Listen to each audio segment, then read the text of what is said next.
Então, pessoal, dando continuidade aqui, nós estávamos falando na aula passada que as colônias do norte e do centro são características colônias baseadas em minifúndio, mão de obra assalariada, ok? As colônias do norte também têm uma diversidade econômica e é voltada para o mercado interno, diferentemente das colônias do sul, que são mão de obra escrava, nós temos uma produção em latifúndio monocultor voltada para mercado externo. Uma outra característica econômica dessas colônias é o comércio triangular. E esse comércio ele enriqueceu muitos comerciantes das 13 colônias.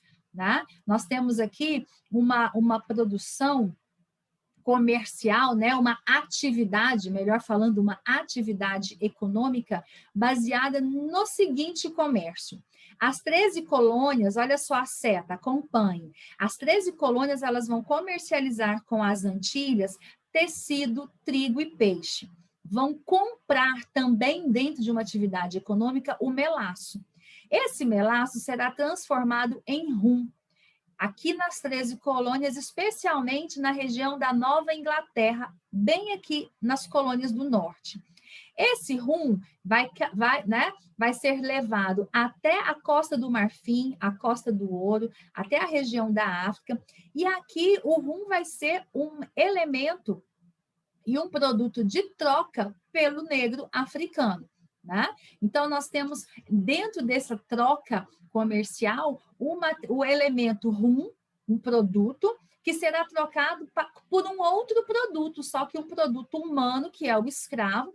Esse escravo, então, vai ser vendido tanto nas Antilhas, que era uma grande produtora monocultora de açúcar, e também vendido nas colônias do sul dos Estados Unidos. Os comerciantes, especialmente os comerciantes das colônias ao norte, tá? Da região da Nova Inglaterra, são os comerciantes que vão se enriquecer e muito com esse comércio que nós chamamos de triangular, né?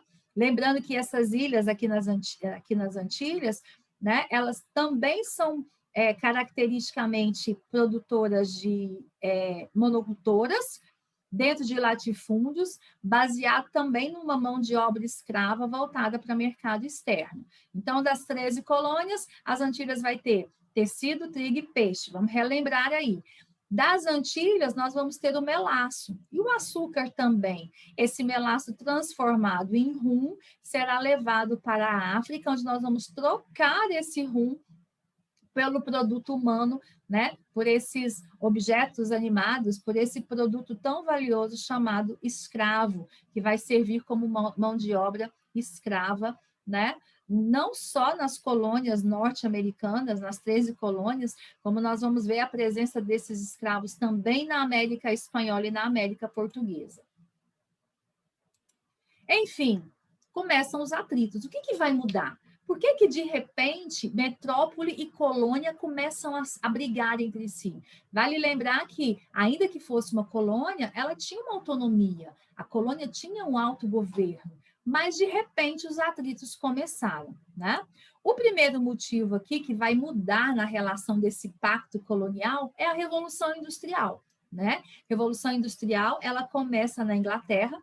A Inglaterra é a grande pioneira na Revolução Industrial, e isso vai modernizar a economia.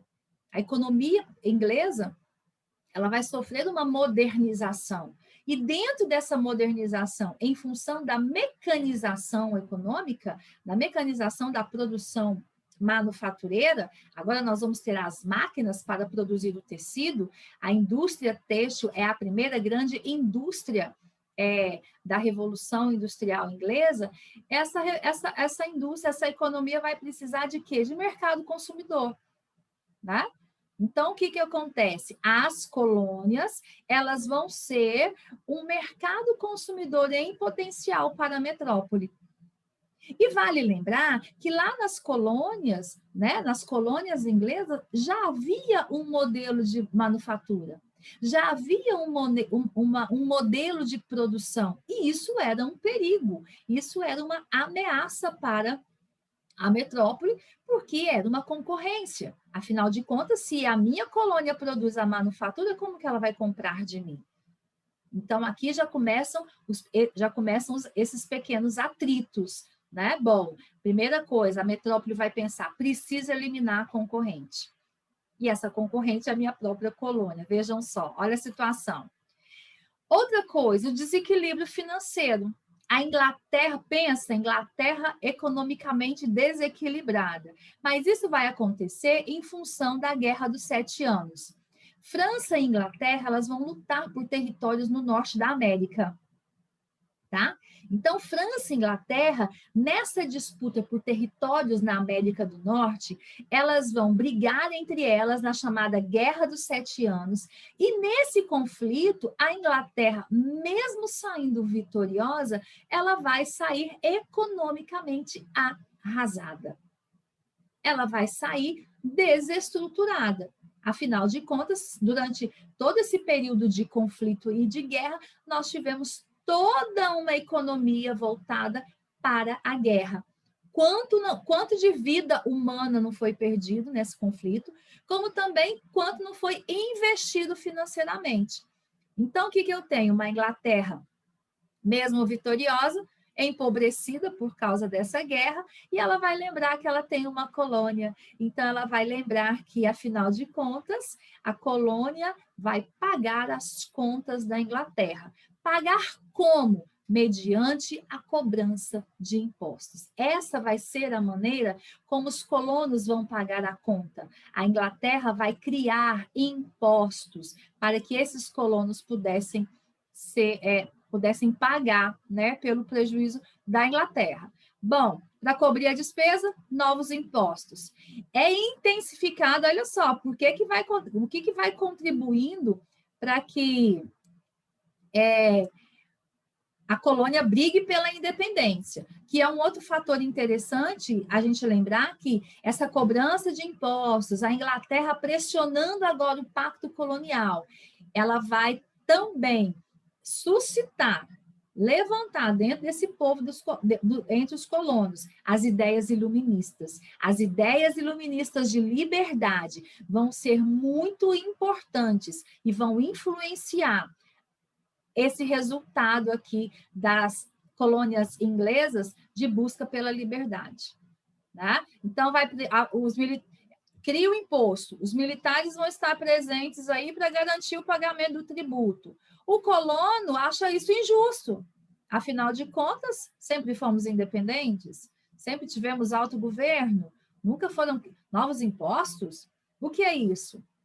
Aí, junto com as ideias iluministas, e aí a nossa liberdade, que começa a ser questionada, essas medidas que para os colonos era injusto, começa a suscitar entre eles um desejo pela emancipação. Olha só uma das frases desses colonos: nenhum imposto sem representação. O que é isso? Olha só, olha aí a imagem que eu trouxe para vocês. Como? Criar imposto? Do tipo, né? Vocês vão criar imposto sem terem nos consultado, né? O colono, né? Questionando o seu rei aqui, né? Para eles, como que vocês vão criar um imposto? Isso é injusto. Da onde que você nem nos chamaram para resolver sobre isso, né? Que ele fala aqui no trecho da Magna Carta, olha, nenhum imposto será estabelecido em nosso reino sem o consenso geral. Para obter o consenso geral, a fim de lançar imposto, mandaremos convocar os arcebispos, bispos, abades, condes e grandes barões por meio de cartas. Ou seja, nós vamos chamar essas pessoas para que elas participem desse momento aqui, para que elas possam aprovar ou não a criação desses impostos. Afinal, eles foram deixados de fora. Quais são as imposições da Inglaterra diante disso? Né? O que vai acontecer para que a colônia fique mais instigada contra essa sua metrópole, essa sua mãe? A colônia, gente, diante da criação dos novos impostos, ela vai ter que custear a hospedagem das tropas. Olha aí a lei da hospedagem, 1764. O que acontece? Para ter um controle mais intenso sobre a América do Norte, a Inglaterra ela vai enviar tropas militares para a América, para obrigá-los a pagar os impostos. para que nenhum desses súditos se rebelassem contra o rei inglês. E uma das obrigatoriedades e uma das imposições da Inglaterra sobre a colônia era que os colonos eram obrigados a hospedar essas tropas, esses militares, a lei da hospedagem. A colônia, ela tinha que reduzir a sua produção manufatureira, ou seja, para impedir a concorrência com a Inglaterra, a colônia tinha que reduzir a produção, que dirá parar de produzir. Afinal de contas, a colônia está ali para produzir matéria-prima. E toda a manufatura necessária tinha que vir da Inglaterra, porque a Inglaterra precisa de mercado consumidor. Olha as leis que foram criadas. Eles criaram a lei do açúcar, da moeda, do selo, do chá e as leis intoleráveis. Olha as leis que foram criadas e impostas.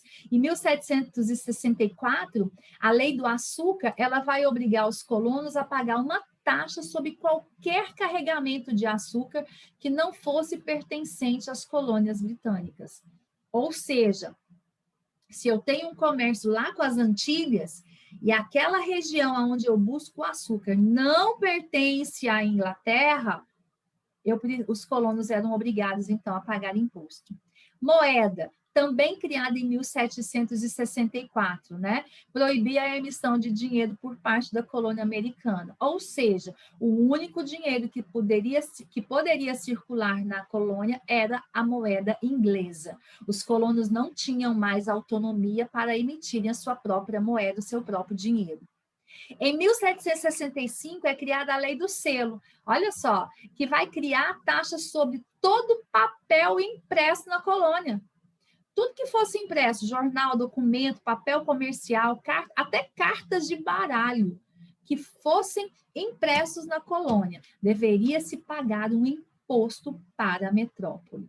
E para acabar mesmo, né, para levar mesmo para a guerra, nós temos a Lei do Chá, em 1773, em que a Companhia Britânica das Índias Orientais, que é uma companhia inglesa, ela vai ter o monopólio do comércio do chá.